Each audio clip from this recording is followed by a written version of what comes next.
Welcome everyone to the Co-Creators Convergence Thursday Night Creator Convo. I'm Noel Marshall and I'm here with my beloved. Good evening, everyone in timeless time. Listening to this on recording because we're all in the same time and on Facebook Live tonight. We're so glad you're here, and we are delighted to have Reverend Dr. Joni with us. Our paths crossed 4 years ago in the Holy Land with a peace delegation, and we've been connected in person ever since, in spirit long before that, I'm sure. So thank you for being here, Joni. Really appreciate it. Noel? Thank you. Well, before we start, I know there's some people who aren't familiar with us. So I'm going to play a little video that tells you a little bit about the Co-Creators Convergence, how we got started, and some of the guests that we have coming up. So please stand by.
So that is a little bit about the Co-Creators Convergence.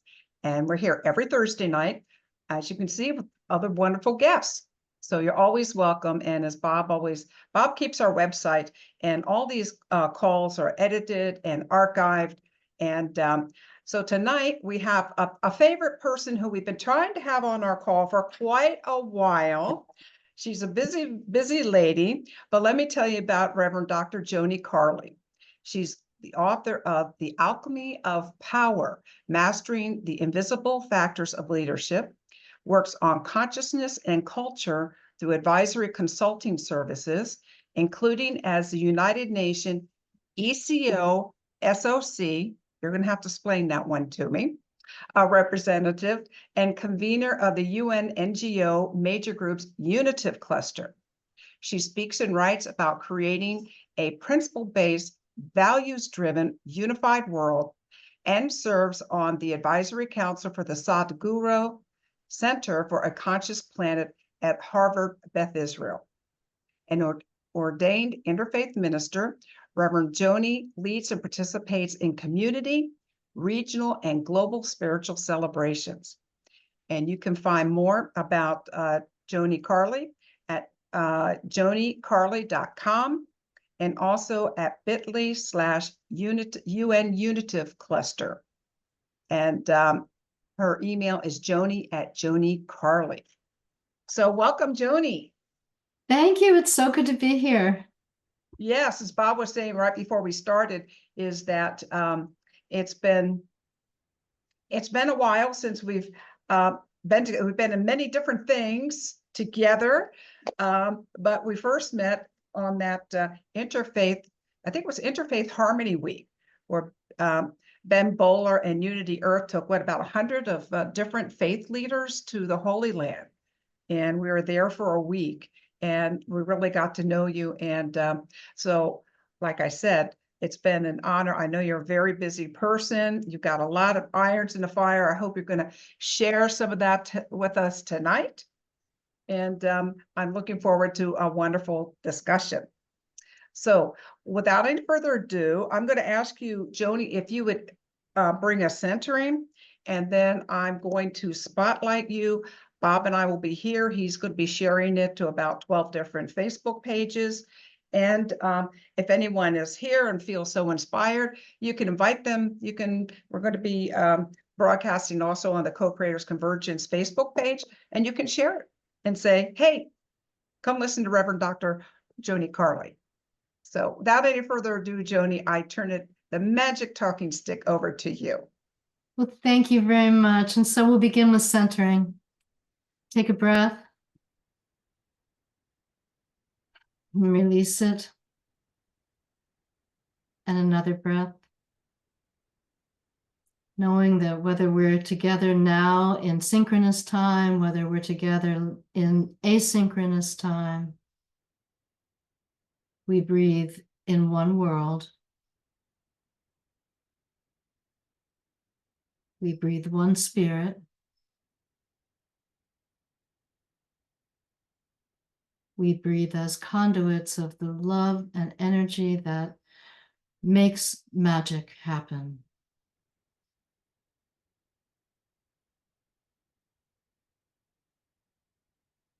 And we give thanks that we can be here on this platform at this moment. Blessed be. So I wanted to talk about Mojo and consciousness tonight and metaphysics. So I want to start with what is Mojo? And you're welcome to put that in the chat. I'd love to see what you think, wherever you are, whichever Facebook page you're on. You can never have too many words for Mojo. To me, it's like the zip, the zing, the life force, the vitality, Tagore called it the life throb of ages dancing through our blood. It's what makes a difference between all the elements of a carrot being in a lab dish and being able to make a carrot. So the difference is that primal, intangible energy, that spark of life that makes life live. And I'm calling that Mojo because, we'll never really understand it or have really good words for it. But that energetic spark of life has everything to do with how things go and with what causes what. It's been called all kinds of things all through the world. It's been chi, ki, spirit. The tribe of headhunters that I stayed with the Amazon jungle called it Arutam. And Shakti, you think of the Hindu Shakti, Hindu is a vibrational language. So the Sanskrit is, so you can really feel it with that. But all these words, they're just trying to get at this essence of, what is this mysterious spark that animates us? And I've traveled all over the world trying to find that out. I've been in every kind of religious institute and university and seminar, and I've been in really amazing remote places with spiritual teachers and indigenous elders and religious leaders at the UN. I sit on religious, and I do ceremonies there also at the UN. And one of the places that I learned the most was in the jungle with that tribe, the Shwa tribe. They were known as being really fierce warriors. And they were known for their headhunting, which they said never or rarely was done anymore, depending on who you asked. But there was a really kind of immediacy to the jungle. We were climbing up like 15-foot really muddy cliffs. We were walking through a lot of rain and, right along the river. So we couldn't walk along the river anymore. We had to walk really high up. So, and then we were making whitewater crossings, going hand in hand over hand on a rope. And you have to be 100% present, because even just going to the bathroom involves scorpions. And if you're on this muddy cliff and you go to, wonder if you're going to hang over, then you grab a branch and it could be full of fire ants. And so there's something about just not just how the jungle pulses and is so alive, but also having to be so immediate. Immediacy brings presence, and presence is a factor of Mojo. right? If you can be really present, you got your mojo going. So that primal pulse of God, that's what I was really feeling in the jungle. And what I think of as mojo, really, that could be to me the definition of it.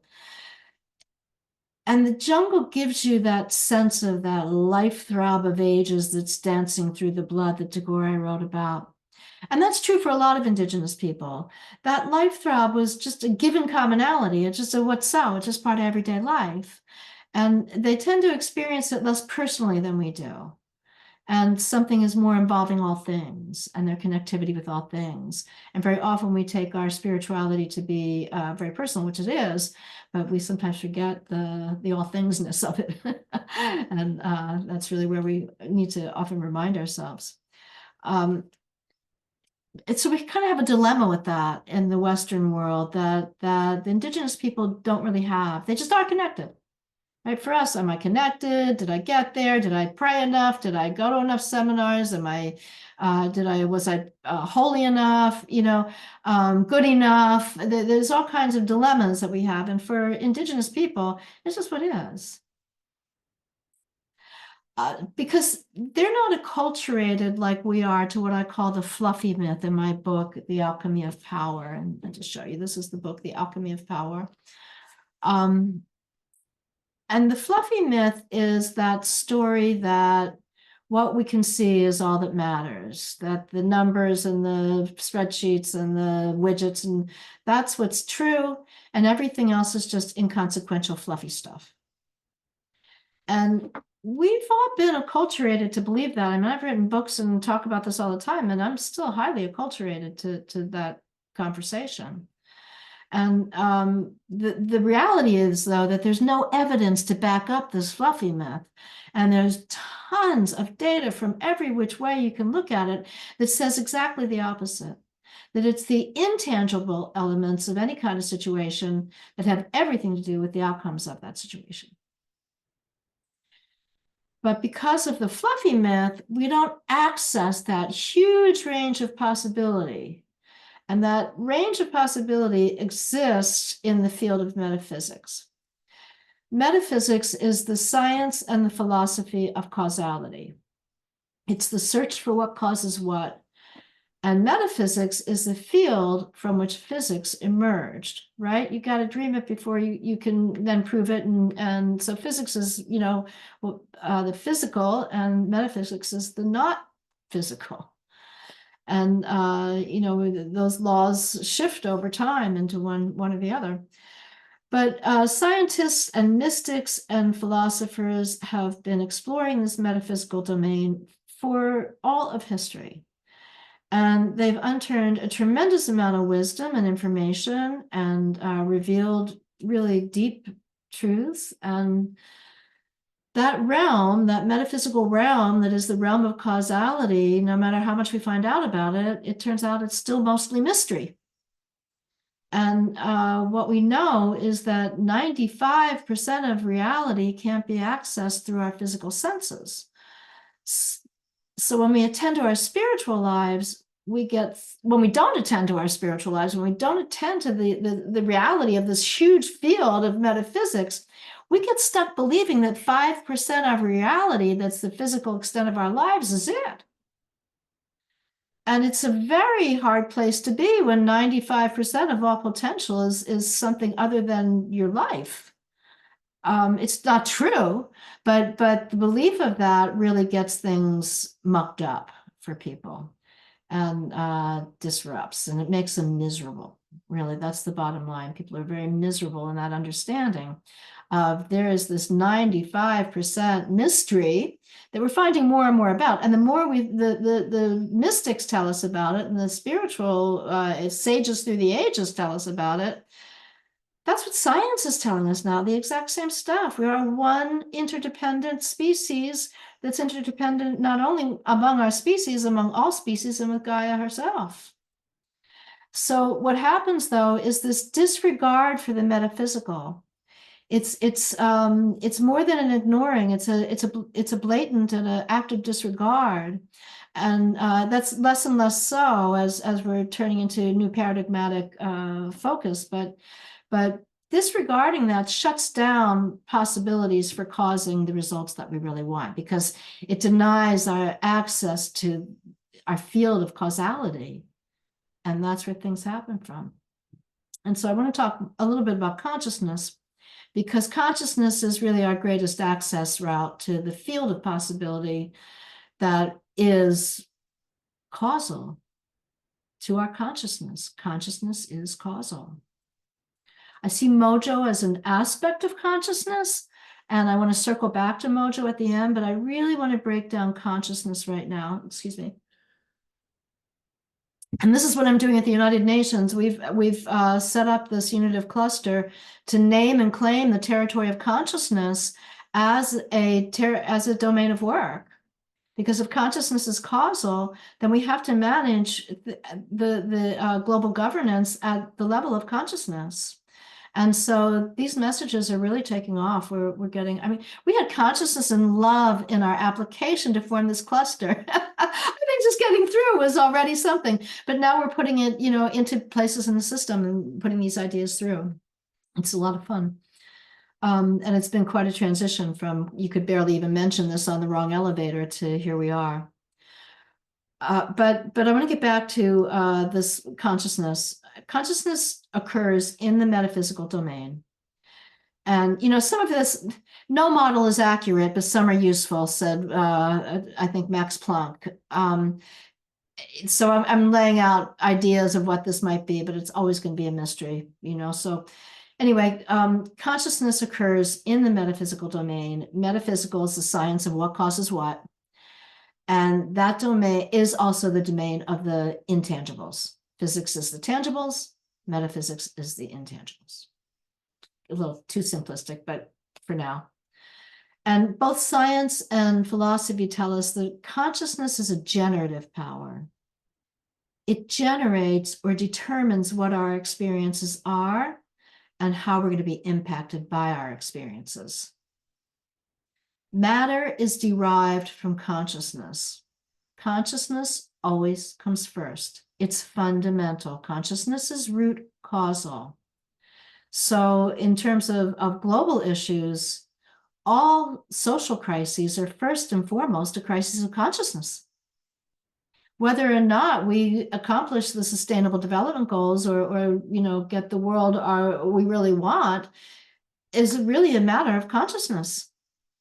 And consciousness is this subtle body of information. It's a subtle body of energy that we sense from the inside, but it's not localized in our bodies. We can't see consciousness, but without consciousness, there's no seeing. It's undoubtedly real. There is such a thing as consciousness. We know that. And what Krishna said about it is water cannot wet it. Wind cannot dry it. Weapons cannot shatter it. Fire cannot burn it. It's ancient. It's unborn. It's not subject to death. Contrary to a lot of assumptions, consciousness does not occur in our minds. It's an intelligence that lies way beyond thought processes. But without consciousness, we would have no imagination, we would have no creativity, we would have no insight, intuition, or choice. We experience consciousness as an inner domain of reality, but it is determinant of every outer reality we encounter. It's both the primal generator as well as the ultimate interpreter of our reality. It's both the alpha and the omega. Consciousness is where we know peacefulness, and it's the domain where we sense our own contentment and where we know our own harmony with the world. Consciousness is reflected in our language, and yet language will never, ever fully be able to express it. But there is a corollary here, because we know that being impeccable with your word will develop your consciousness, and vice versa. The more developed your consciousness, the more impeccable your word is. So consciousness development is highly correlated with truth-telling and with other values. In fact, it has a high correlation with all values development. So even just saying what time you're going to be there and being there on that time, that's showing consciousness. It's simple, but keeping your word no matter what, and managing it when you don't. ASAP. So you could say that consciousness is an engine of causality. In other words, it's a catalyst for everything everywhere. And when the mojo is strong, the catalyst is strong. And consciousness plus mojo equals how we respond to, how we participate in, and how we impact the world around us. As our consciousness goes, so go the world. And the more we stoke that with stoking our mojo, the better we are going to be in that world, playing our part in that world. Consciousness is the primary determining factor of the human experience. It literally determines how we live, and it determines how we evolve. And because consciousness is causal, the world has a critical need for transformation. And we can no longer afford to be unconscious of our consciousness. In these times, we have to harness that realm of causality to cause a future that we are on the brink of not being able to cause soon. And we're at the pressure point. And there is so much in the field of unitive consciousness that we're really here. We just have to really stay here and be here in this sense, and stay conscious of our consciousness and its role in everything, and keeping it clear. Consciousness is cultivated by just putting our attention on it, and by attending to what comes up when we do put our attention on it. And these times really call on us to raise our consciousness by giving ourselves time, giving ourselves the prioritization of our spiritual lives, connecting with that metaphysical life pulse, no matter what that is for you. Like that's really the consciousness right there. That's the work. And one way to kind of see where you are, like to do a gut check, is to ask, how's my mojo? And just asking that. And even when you go into a room, ask, how's everybody else's mojo? It's a really good way to check in to how's the consciousness flowing here? How's the mojo going? And I want to just take a moment. I want to get back to consciousness and spirituality, but I want to break down some mojo metaphysics for a moment, because I use yin and yang to do that in my book. And I really like yin and yang, and I just want to put that out there, because as things are moving, we say, the feminine is rising and all of that. And when we get into that gender conversation in a time when gender is so fluid, in a time when, it just makes another bifurcation. And so yin and yang is a way to transcend that kind of bifurcation. And it's a way to access the metaphysics much more accurately, because you're into yin is more expansive, yang is more contractive. And there are times to expand, there are times to contract. There's a little dot of the yin and the yang part of the symbol. There's a little dot of the yang and the yin part of the symbol, because they're not absolute. And I might be a little more yang than another woman who's more feminine and flowing and easy and chill. And I might be a little more yin than a guy who's building bridges. So, it's all relative all the time. And so and you can see it on multiple dimensions at once. And so, and yin and yang don't have cultural baggage, even though they come out of a Taoist tradition. I think they're a really good way. And just as an aside, I can put it in the chat when I finish. Will Keepin, who's a quantum physicist, and I did something for the United Nations for the Commission on the Status of Women on yin and yang, and on using this as a way to look beyond the gender bifurcation and to get to the energetics of social issues. So I'll put that in later. But so think in terms of, the entire last several millennia, we have the grand pendulum of time has been swinging super youngward, right? We've had military defined economies, mostly male leadership. We've got to the point where the fluffy, what's called the fluffy stuff, is completely dismissed. That's the yin. The fluffy is the yin, and it's been completely denigrated in so many ways. And so now there is this urge around the world to yin out. In my book, I say, when in doubt, yin out. And, it's going to be a few more probably generations before we even know where the real center is. We've been so yang dominant for so long that we're going to have to swing a little far inward to even know. But it's not a balance, because if it were to balance and stop, we'd all have to stop breathing right then, because you breathe in, you're a little more yin, you breathe out, you're a little more yang. So, either these things aren't so absolute, but I think that's a good, I just want to leave it there to just unpack a little bit of the metaphysics. And these are the metaphysics of alchemy. This is where you start to get where you can be at cause of where the yin and the yang, where they come in. But that's probably another evening. So I want to get back to consciousness and spirituality, because they're so highly linked. Spiritual lives certainly expand our consciousness, and our consciousness determines our spiritual paths. And our spiritual lives are where we kind of tap into that yearning that just the human condition just eternally reaches for something more.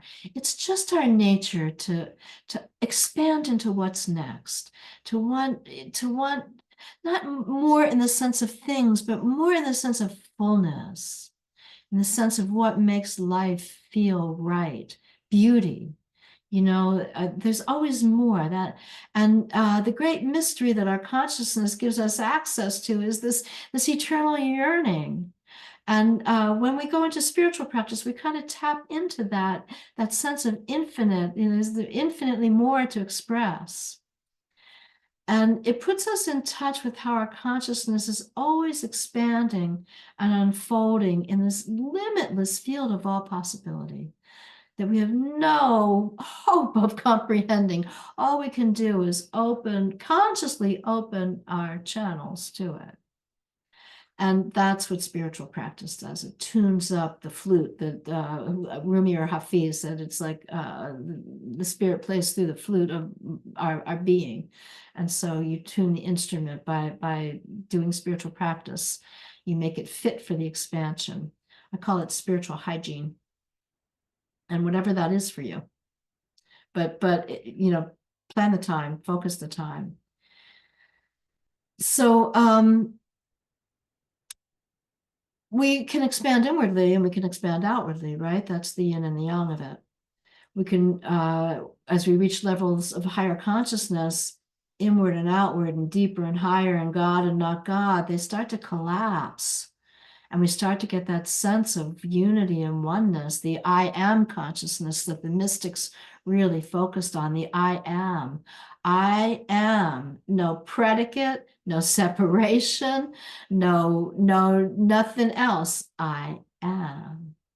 Just take a moment and say that to yourself silently 3 times. Close your eyes, take a breath.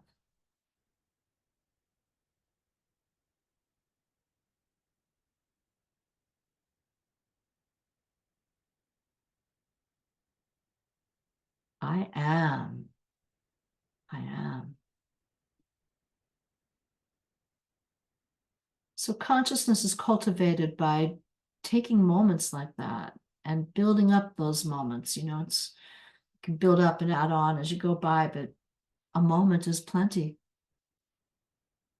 Consciousness is cultivated by those kinds of things, by meditation, by prayer, by taking time to open to that never-ending river of spirit, by taking care of your spiritual hygiene like you wouldn't not brush your teeth.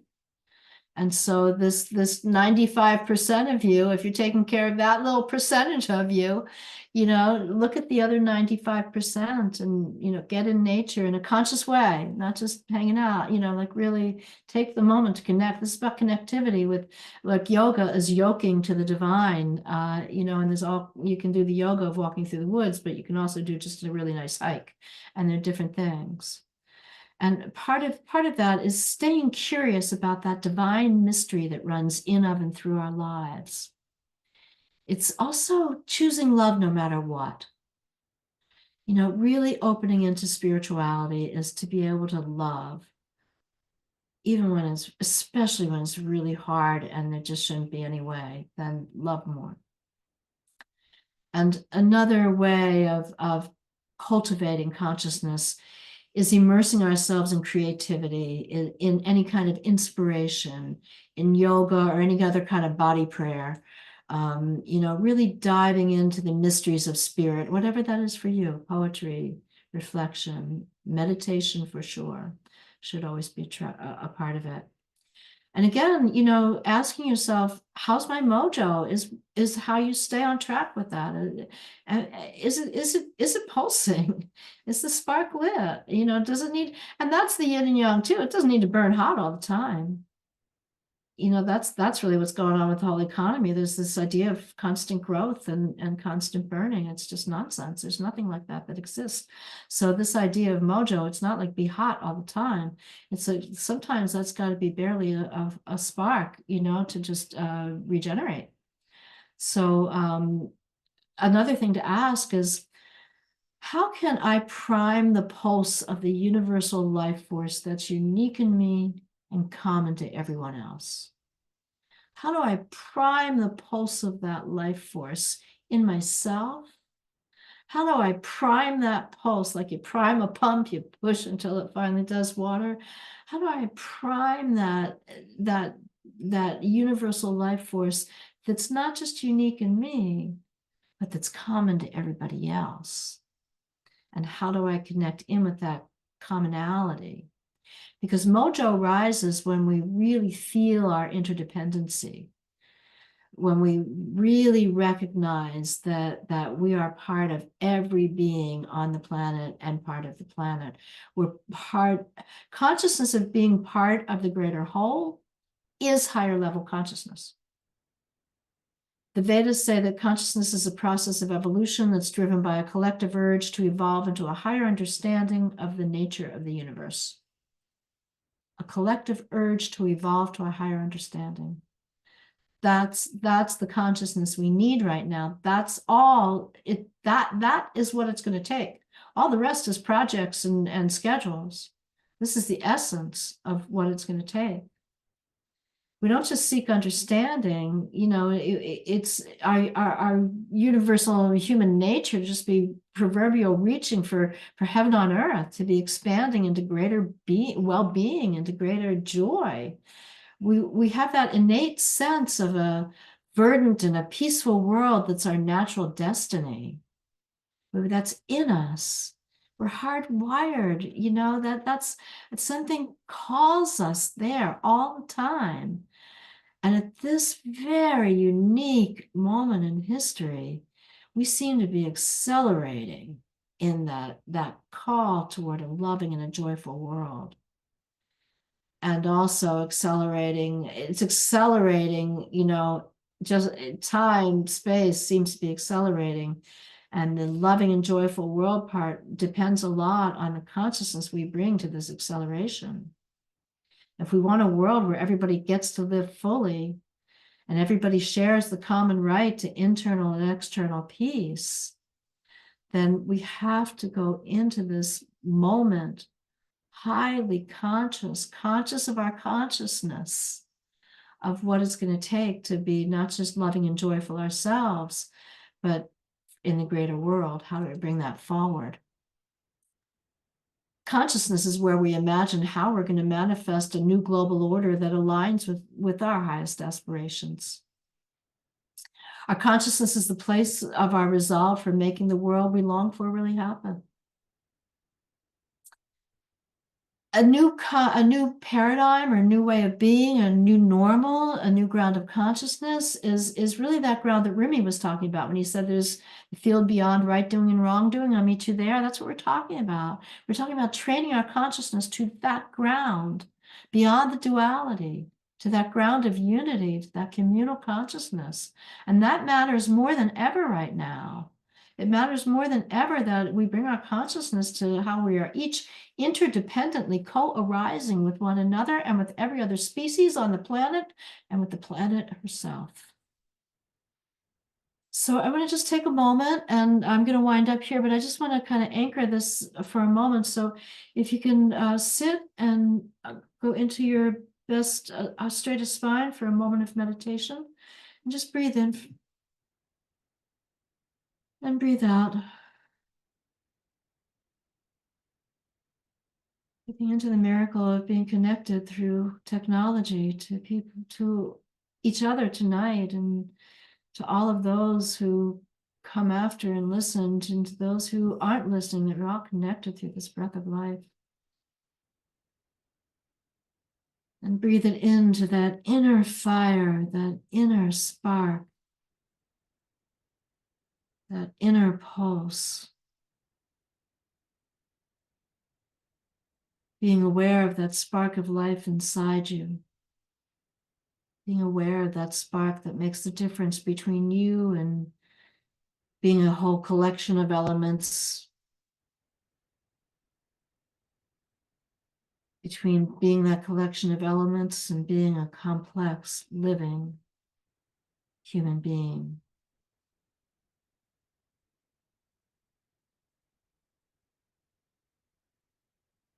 Bring your awareness to that seed of life, that seed that lies at the deepest part of your essence. Bring your awareness to that divine seed that is ancient and unborn, to the Shakti.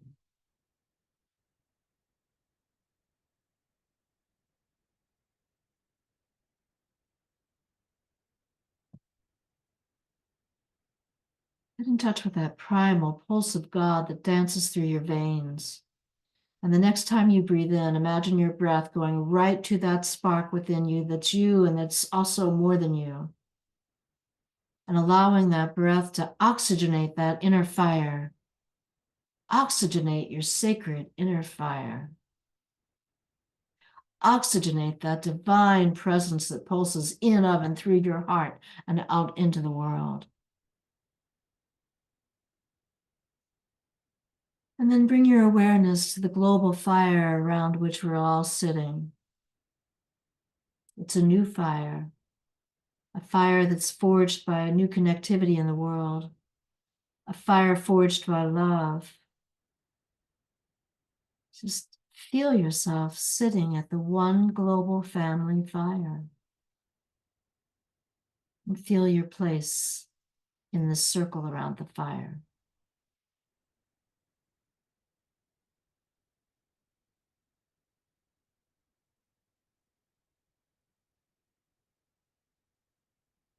And bring your awareness back into the room.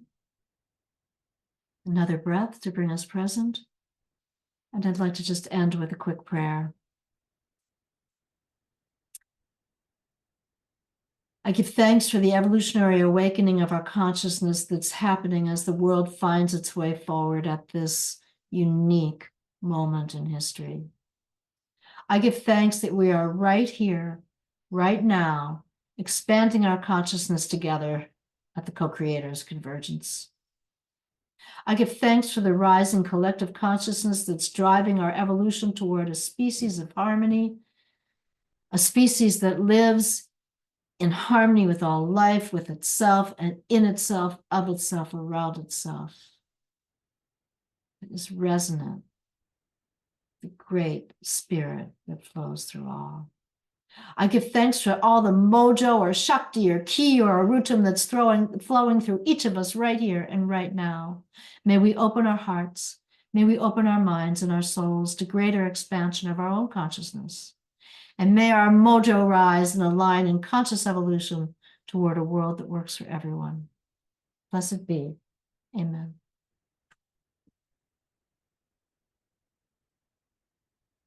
Thank you, Joni. I'm going to ask Marilyn if she would like to start her video and join this conversation. That would be wonderful. That was so delicious, Joni. Thank you, thank you, thank you. You're welcome. Thank you for being here. And I'm glad we'll have the transcripts of this. because there was so much that was Yeah. flowing, so much that was flowing. But Marilyn, I'm gonna begin with you because you had a question back here that I would like you to share with Joni about Willis Harman, the global mind, if you don't mind. Yeah, Joni, I will just take a nanosecond to say I have been in many of your audiences, and you and I have many people in common who are part of We do. many of the organizations, including Yes. The Unitive cluster, and have been a very big supporter of your message. Thank you so much. So I don't know which specific question I put in the chat, but I was mentored by Willis Harman. And so consciousness as a causal reality landed for me. And I came from an experience, I'm a 3-time Olympic athlete, and I had a life-altering experience that led me down the path, and then being mentored by Willis and Avon Madison in terms of the tools that she has created. And I think that Peace Day, the Peace Wheel, and the Peace Wave, most people don't understand how they play together to provide an opportunity to people shift to what Olympic athletes do. If you have a high aspiration, anyway, I don't want to go down this road because it takes me off on a conversation. But Sounds interesting to me. Yeah, so the thing that I am most interested in, because I've been involved since I had my paradigm shift in the Olympic Village, that we could see peace in my lifetime. If people applied how we think about our performances and thought the same way about peace. And Willis was the first one who understood what I was talking about. Avon understood, and I've been groomed and guided by incredible people. So what I'm most interested in now is, as you well know, things have changed dramatically about our ability to talk about certain things. And I love what's happening at the UN and what you're doing with the Unitive cluster.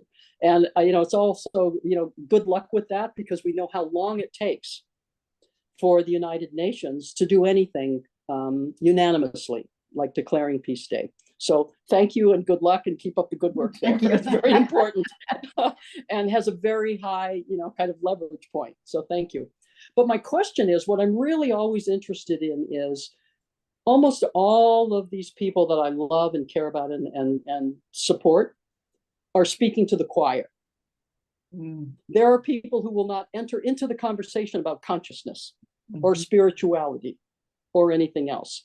So I'm very interested in, are there individuals, organizations, or movements that are being very effective in speaking outside the choir to make the shift from what I call Homo sapien, one who thinks, which is what we all do, to one who thinks about their thinking, which is one way to talk about consciousness. So I'm very interested in those, because you have a perspective, in many different domains. So who do you see? What organizations, what initiatives, what events do you see that are able to speak outside the choir? Wow. To assist in speed shifting to where some of us are, and we all aspire to? Yeah, it's a really good question. And, I take a little bit different approach to, yes, a lot happens in the choir and echo chamber, and that has to expand. And at the same time, it kind of naturally is. Some people aren't in the choir, but they're resonating. And more are resonating. Yeah. And the more longer they resonate, the sooner they join the choir. And I'm really finding that the resonance is so strong. I think we've shifted. I think that we're in the new paradigm. I think we made the transition. Yes. Yes. Critical mass, and that critical mass has not been coherent. And now with things like this, with Unity Earth, with, we're doing a big project in New York. I don't want to go into too much right now, called the Deep and Rapid Transformation Convergence. And we're convening roundtables of experts on all the dimensions of the Summit of the Future.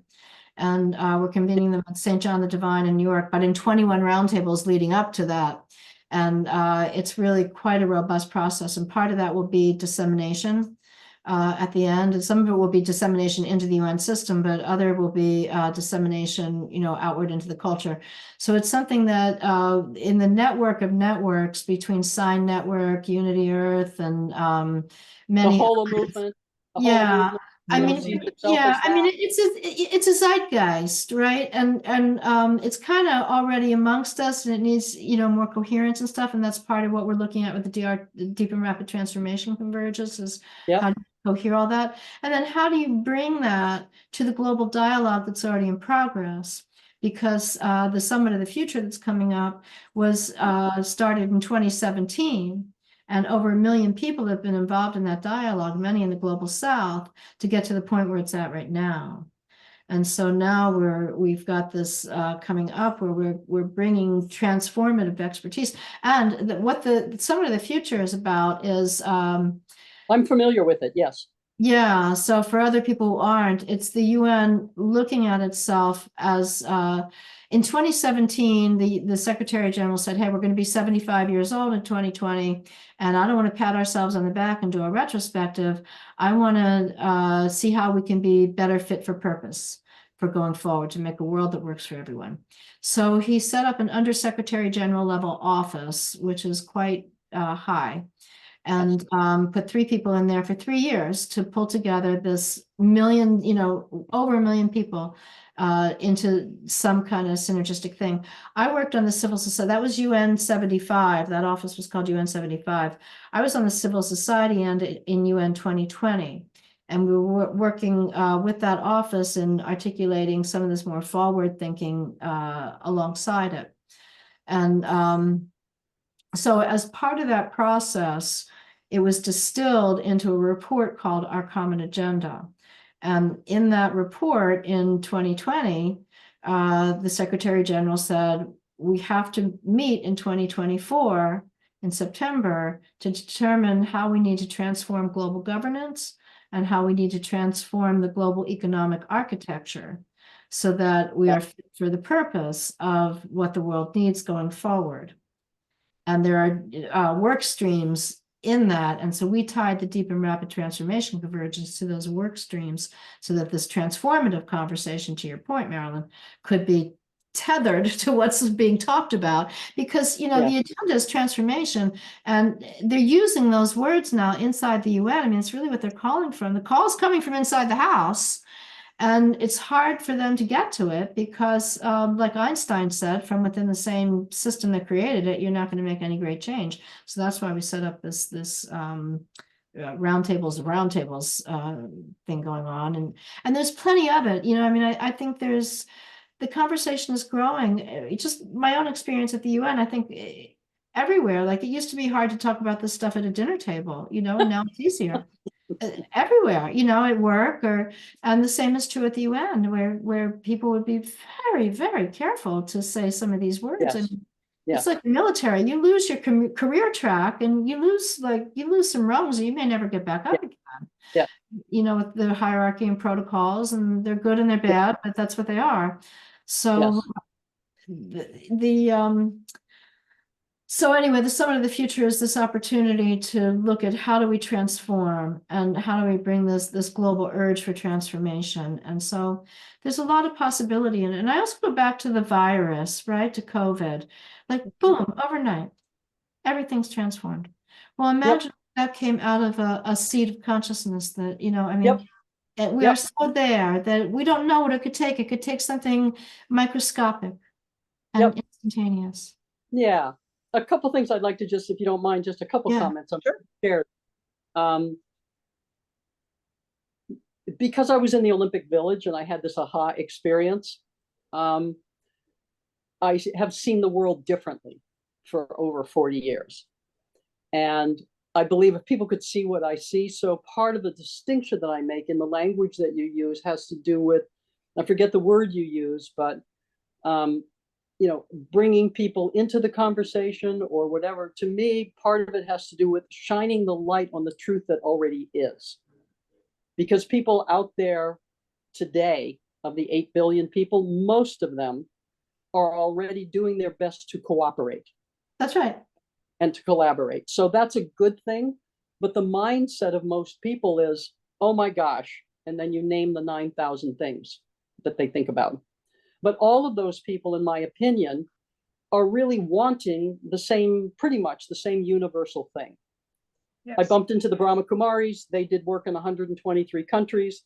They put together a book called Visions of a Better World. Work very closely with them at the UN. Mhm. Yeah, so they're dear friends of mine. But my point here is that from an athlete's standpoint, it's very clear that we actually do pretty much have the same goal. My belief is that people are basically good and would like to be involved in something that shifts us to the next level, but they are dispirited and they don't know what to do, which is for me where the Pathways to Peace wheel comes in. Because unlike a lot of things that address problems that need to be solved, like some of the UN development goals and what the IEP talks about, he came from not a measure of peace, but he was measuring non-peace, kinds of things. But the peace wheel that Pathways has speaks to me because it speaks about breaking peace into 8 sectors. And it's already existed in those 8 sectors at different times in different places in the world. And now, because we have AI, in each of those sectors, we can assist people in moving from old, outdated information and limiting beliefs about the history and the status of peace, and be able to see where it's already existed as governance, where it's already existed as education, where it is now, and who's involved in systemic change. So we have the ability to shift people from dispirited and poorly informed to inspired and fully informed and engaged. So maybe I kind of got off my point here, but for me, there's something about shining the light on the truth of what already is. Yeah. And that we are and not worrying about chasing after those people who don't get it, bless them. There's plenty of people, and we have critical mass. So I don't. We do. Yeah. So I don't think it's about convincing or I No. mean, I liken this a lot to the food. So 30 years ago, I was a health nut, and that was considered very nutty. You couldn't even find tofu in the health food store, let alone a supermarket, right? And people were, the science back then said that pretty much if you got vitamin C from a gummy worm, it didn't matter whether you got it from an orange, right? That it was the same thing. And that, that kind of thinking permeated. And you were oddball out to say, well, I'm going to choose the organic orange. It is different, And now the science has caught up with that. And back then, you had to defend yourself. You had to read the science. You had to figure it out, what you kind of knew, but you had to do the work. And then sometimes you tried to proselytize. If somebody was sick, especially, you wanted to help them, but mostly it just was what it was, and you had to defend yourself or eat before you went somewhere, or and then now it's just like, of course. Yeah. So thank you. I don't want to monopolize here. I want to thank you very much for who you are and the work you do, and for stepping into addressing some of what I'm very interested in, and who's doing the best job of inspiring and engaging people who are willing, but just aren't aware yet. So thank you so much for your work. Thank you. Thank you for being here and for your work, because I think that what you brought up about dispirited, it's interesting. In some of these dialogues we're having about peace and security and the SDGs and global governance and all that, that's coming up. That is that spiritual, dispirited means, lack of spirit. And it's so downplayed, in our society, so devalued. That yin, that's the yin. And it's really completely devalued as an area to bring forward. And the systemic realities are such that it's dispiriting to get up into it. It just is, because we're not in a paradigm that's life affirming. And so that's where that natural, even if somebody doesn't really get all the conversation, or, the people gravitate toward, my kids are going to go to bed safe, fed, and warm. And this, I can laugh over here and I can be okay. And, You know, I mean, that's just the basic stuff, and cooperating too. I like that you brought that up because, you know, the science now is that collaborators survive. Darwin's survival of the fittest is only true if you understand that collaboration is an aspect of fitness. So you have to include collaboration in the definition of fitness. Uh-oh, Yeah. you're muted there, Marilyn. Man, This is such a great conversation. Yeah. I'm Well, enjoying it. just that it was part of my paradigm shift. I stepped into the Olympic Village as an also ran, just wide-eyed, deer in the headlights. Oh my God, you know, I'm here kind of thing. And when I walked around the Olympic Village and I saw that we were every race, every religion, every political, there were rich and poor, and there was everybody there. And I went, some of these countries are at war with each other. And I sat across the table from these two guys who looked like they were in kind of an argument, but when they saw me, they tried to see if I could translate. And this guy wanted to know where this guy found the peanut butter. And these guys, these countries were at war with each other. And I thought, how can this be? And what I saw as I walked around as a non-meditator at that time, I thought, trying to answer the question, 7 foot tall Japanese people and 32-pound Romanian gymnasts, and just, it's like, how could we live in peace? In the cafeteria, on the bus, on the field, highly competitive people at the highest, and people try to denigrate competition. Oh my God, these are people at the highest level cooperating. And what I saw was every single person I saw, I had respect and curiosity. And in that moment, I walked away. Imagine a global Olympic village. If people just took 1 or 2 key things and spent a day in their village, looking at everyone, thinking, okay, we're in the same village. You're doing the best you can. You might be a gold medalist or an also ran like me. But if I have respect and curiosity about your story, we could live in a global Olympic village. Wow. That's awesome. You know, I've always said the solution to world peace is that we should all travel.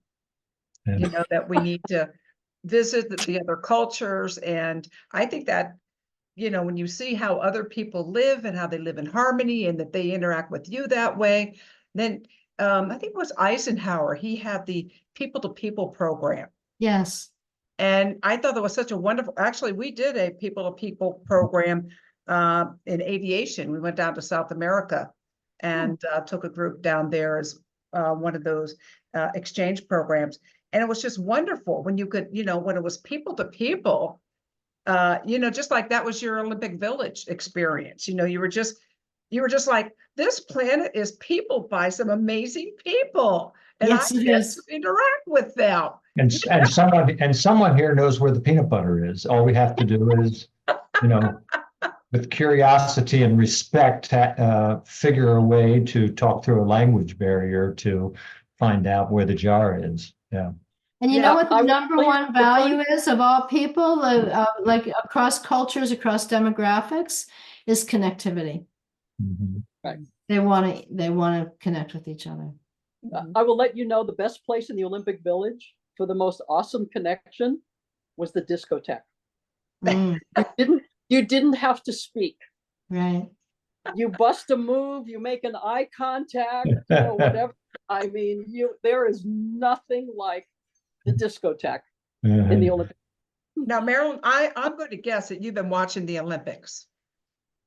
I have, and please don't ask me the question because it's a very, very mixed experience as someone who is an amateur athlete. Watching multimillionaires compete against countries that could barely field a team. This is not the original purpose of the games, I will tell you, by Pierre, was to educate youth through sport to create a better and more peaceful world. Mm. Oh, wow. And so my work right now is called the Olympian Peace Team, Mm-hmm. and using Olympians as messengers to assist people in just taking one breath, just like all the athletes do before they compete. Mm-hmm. And, you know, Joni, you well know the global silent minute, the peace wave. It's all about one breath. And when you come out of that, you are more peaceful and you will increase the peace in the world. And that's all it takes to be on the peace team. Mm. Wow. So thank you so much for this time. I apologize if I dominated or, No, this has took too been a much. wonderful Great. This is, conversation. We're glad you're exactly here. what Good the job. intent is conversation. Thank you. Wow. All right. And Wow. Bob, Yeah. you said you had a question or a Yeah. comment that you wanted to Yeah, make? back to for you, Joni. Clearly, you in all this time you spent working within the system and within the UN system specifically. How do you? I have a couple questions. This is one of them. How do you address the criticism of some about working within the UN when many of us believe the ideal is to have a democracy of conversation, cooperation, decision-making, results, then action. And the UN superstructure is not that. There's veto power of the, Well, that's part of the Summit of the Future is the restructuring of hopefully the Security Council. Oh, wonderful.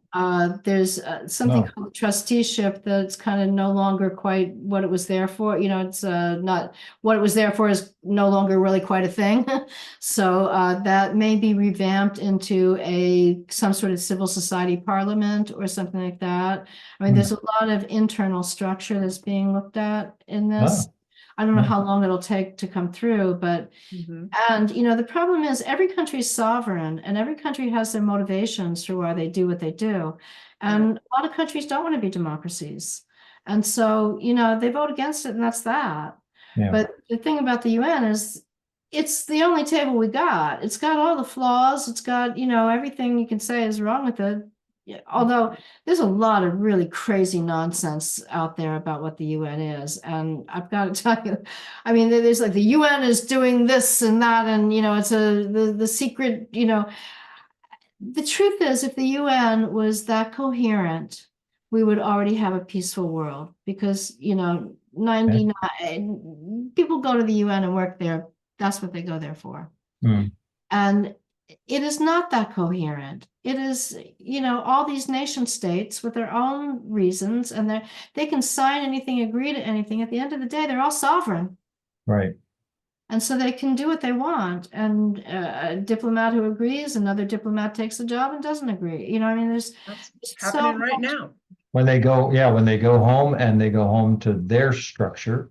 That's right. We could pick a country that's somewhat familiar to us that goes home and makes, the flawed systems of elections and whatnot, bring someone to the position of making decisions for all of us, all 300 million of us, and that are counter to tremendous progress that's made, whether it's at the climates, whether it's the Paris Climate Agreement or whatever.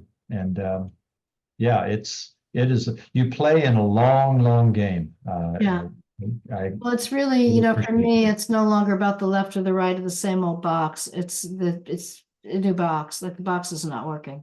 The box is not working. You're absolutely. You can't, the left and the right of it, one's a little better, a little worse this year or that year or this time or that time, but at the end of the day, it's not a workable system. It's certainly not a livable system. It's absolutely not. But it's the best we have, so we have to make it better. Well, we have to make it better, in my opinion, make it better with one hand and then do whatever we can inside of that flawed system with the other hand. No, I'm really not there at all in my own thinking. I no longer work on any projects that fix it. I am really only interested in birthing what's new because I don't want to fix, there are a lot of great projects and they just, you feed a lot of kids. There's just more hungry kids. It's like, you put your finger in the dam one place, it just spouts out somewhere else. It's just, and you can't move because you can't take your finger out of the dam. So everybody's paralyzed. So there's just really, and a lot of times really good projects just end up perpetuating the problems because it feels good to feed those hungry kids. And so it must be okay. Things must be good. We fed them. We got good numbers on the project. And, we have everybody worked there, came out healthy and well. And the kids, but there you go. There's more kids now in the next line. And so it doesn't, we've got to do this meta level work And people want to get right down in and take this next concrete project, that project, fix this, fix that. Those are necessary. You got to feed kids. I mean, these are not, it's not to say not to do that, but Right. we have to work at the meta level and make these kind of projects obsolete. Like, Mhm. who are we that kids are hungry? How dare we? Right, right. There, that's, yes. Yeah, So, that's, the Summit of the Future, is that something that it's a continual work, or there's a specific event that's going to happen? Or tell us more about the Yeah, it's a Summit of series the of Future. work. So from that report in 2020, one of the summits, there was there have been a number of stepping stones coming toward this summit, including the climate conference in Nairobi that recently happened. There's dialogues and parallel dialogues that are going on with this. So there's it's been and they polled over 1 million people to, demographically significant numbers and really pulling in the global south. So got the best representation. And then it's still open to civil society input. So there's it, and it is a work in progress. There's another aspect of it that's going to meet in 2025, and the kinds of things that come out from the summit of the concrete proposals on the Security Council and where they get to and how long they'll take. It took, I think, over 3 years of a full-time position to get the SDGs signed by every country. There's a fabulous film about that. Her name is Amina Mohammed, and she worked directly for the Secretary General in just pulling together the countries to all sign on to the SDGs.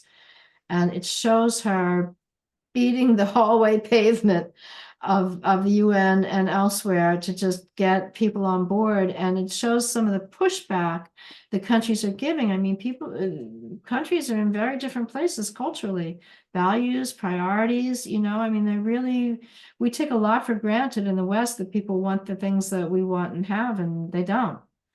And then there's dictators who really don't. Right. So I thought the SDGs, aren't they every 10 years? Aren't they revised or something? No, the SDGs were adopted in 2015, and they are the UN's agenda until 2030. So Okay. sometimes they're called the 2030 Agenda, and Mhm. SDG stands for the Sustainable Development Goals, for Right. those of you who may not be familiar. Yeah. And those are 17, basically a to-do list for the world, 17-item to-do list. And it's, no poverty, climate protection, gender, all the things. You could probably almost make it up. But it Right. took years for the language and the targets within those, the concrete targets. And so they formed the baseline. And halfway through, it was recognized that these are not on target. There's no way, if everybody did best practices, we would still not meet the 2030 agenda. And so that is pushing this Summit of the Future, has added, and that was part of the realization even back then of this is not a plan. As good as, it was as good as we got. It was a good starting place to get everybody on the page, but it's not enough. Clearly, it's not going to get us there. And so now what? It's part of the Summit of the Future process. So how do we create, global governance and an economic architecture globally that will enable the SDGs? You can't do them one clean river at a time. I mean, you have to do them one clean river at a time, but you also have to work at that meta level. Right. And like you said, they are sovereign countries, so they can sign on to an SDG. What happens to it? I know you gather data on that, but it doesn't really tie them to anything. There's no act. Well, they do report out at the high level political forum every year. So not every country reports every year, but a significant number of countries report out. And there are many countries who have SDG officers at very high levels. So there are countries where this is completely integrated in government. I did a panel with a few from Africa. Where was that? Oh, man. I don't remember which country it was, but definitely they're integrated in many different ways, much more explicitly than we do here. Oh, really? Oh, yeah. I mean, they're, you know, a government office. Wow. Okay. Bob, I think you want to unmute. I think you had another question. Yeah, I do. And I want to jump off UN and discussion of those things for a moment and go back to something that you said about yearning for more. But the notes I made were yearning for more meaning. So how do you, in a world, or at least a country, where so many appear to be yearning for more stuff, you mentioned not yearning for stuff, how do you see humanity's yearning for stuff relate to the yearning for more meaning and understanding of what's important, of purpose, of Well, I would play some semantical games with you and say, okay.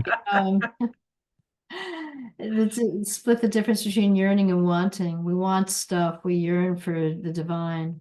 Okay. You know, that's kind of how I'm using the word. So that deep inner yearning is, you know, expansive and feeling good. And that yearning, because the acculturation of that stuff is it, you know, makes that yearning kind of get connected to stuff. But that's really not true necessarily. And, you know, I can feel I'm around a lot of stuff and I feel comfortable and it feels good, you know, so there is that there's a certain level of comfort that you need before you have the luxury of yearning for more. If your kids are hungry, you know, I mean, you can keep your faith, but you're not yearning for much more than just the next meal. You're not, you know, really wanting for, so it values track needs and what we yearn for, but there's that essential yearning to you know, be okay, to be expansive, to be in joy, to be connected, to and then once those things start to fall in place, then the natural expansion is and for greater good, for ethics, for, you know, that of God in each to fully express. Yeah, thank you for that, and thank you for that clarification. It's so heartbreaking to see those that so much in the world where just the search of the next meal, or, you know, to be able to contribute and take care of your family and that sort of thing stands in the way of any moment of having enough energy to have any of these discussions about spirituality, about, you know, what the government doesn't do, who to elect next time, all of that, when you're just trying to put one foot in front of the other, you know. Yeah, it reminds me of this. I'm going to quote a Facebook meme where they Oh have my goodness. this little girl, and she's kind of dirty and her hair's messed. You know, you see that she's living in poverty, and somebody asked her, you know, are you Christian, or are you, you know, Hindu, or are you this or you that? And the little girl says, I'm hungry. You know, it's just, we put all these labels and these, you know, the barriers to separation just have to come down. And I think that was one of the main things that, you know, when Marilyn was talking about her Olympic experience, where she just really saw and felt, you know, the oneness of who we really truly are. And, you know, it's, you know, that's where we want to go. I'm glad to hear that you have a very, you know, that we're going to make it, you know. And well, as Buddha said, you know, it's not something to attain or to get to, it's just what's so. It's who we are. It's just to wake up into, right? And yes, that's the so truth. That's what remembering who Jude we are. Caravan. I do a lot with Jude Caravan, and that's what she's bringing through as well. Is, you know, that unity is not some like utopian dream. Unity is our existential reality. It's just what's so. And the delusion of separation is what gets in our way. And that's part of this big paradigm shift and why the unitive narrative was so important, because it underpins this new way of saying, hey, the science is coherent with all the major religions, all the wisdom traditions, that this unity is truth. That's our truth. But now policy and praxis and institutional norms and systemic, systems, that they don't reflect that. They're No. built on this other paradigm that doesn't hold. It just doesn't hold, like the fluffy myth. It doesn't hold. And so I love the fluffy thing that excuse me. it doesn't hold. I mean, that's it. But we're also acculturated. We kind of think we're still trying to buy out or fix it or convince or, but it just doesn't hold. Right. And so, so what will and what does? Love. Absolutely. This is, Barbara Marx Hubbard's breakdown for a breakthrough. And that's what we're doing now is breaking through. And she would always tell us our crisis is a birth. So you might look at the planet as it is now and think it's just, it's a crisis and we can't go forward, and we're just birthing something new. And this Summit of the Future seems like it's fertilizing everything. And I'm just so anxious to see how it's going to burst through. And yeah, well, it won't burst. It'll drip. Okay, we'll take the pressure off the burst. And the Summit of the Future, the Deeper Rapid Transformation Convergence, that'll do some bursting, I think, and it will drip into the summit as well over time. But certainly these things are just coming in all over the place. When I used to be at meetings, you have to be so careful. And now I just wait because I know it's going to come up. It just, people will bring up something about this intangible realm. And, whatever it is, whether it's values but the opening always comes. And wherever it comes, I push the envelope. So I'll go in and just take it to the next conversation of I have some license because of who I represent at the UN and just, some people aren't situated to be able to speak things. It really depends on who their badge is through and that kind of stuff sometimes. And yeah, you do have to be mindful of, what's that's what I love about you, Joni, because you're laser focused and you do push. I see. That's when I'm ADD. Well, you're using it. It's a superpower. It's a superpower. It's a superpower. Just like Greta said, you think there's something wrong with me? No, my superpower. That's right. Well, I want to tell us one little story about a woman that we were visiting the town we used to live in. It's called Oshkosh, Wisconsin. And we're walking down the street and there was a storefront and it had all of these T-shirts and paraphernalia and it said, "Be kind." And so I thought, wow, I like that. So we went into the store and there was a beautiful young, she must have been in her early 20s, and she's folding stuff and, doing all the store stuff a retailer would do. So we got into conversation with her and she started this Be Kind movement.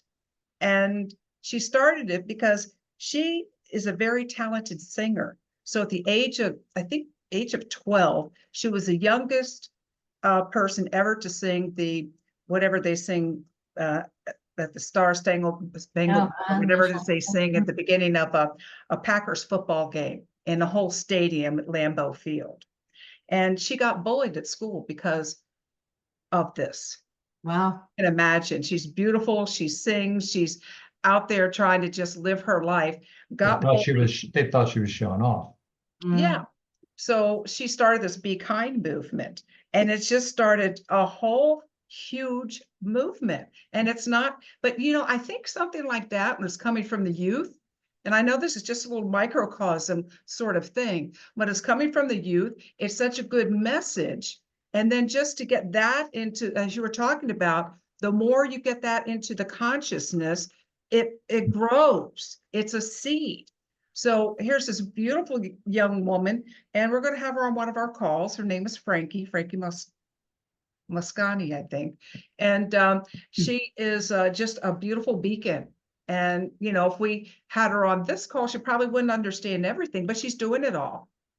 She's bringing in the new, and she's bringing, just like, a goddess Appleseed person, spreading such good thoughts. And she made up a video in her town, and everybody had on the t-shirt, and they're all dancing out about being kind. Mm, It's just, I just wanted to tell about one little story about one nice. person doing something, and it, one person can do this. One person, because we're part of the whole. So whatever we do, we're helping all.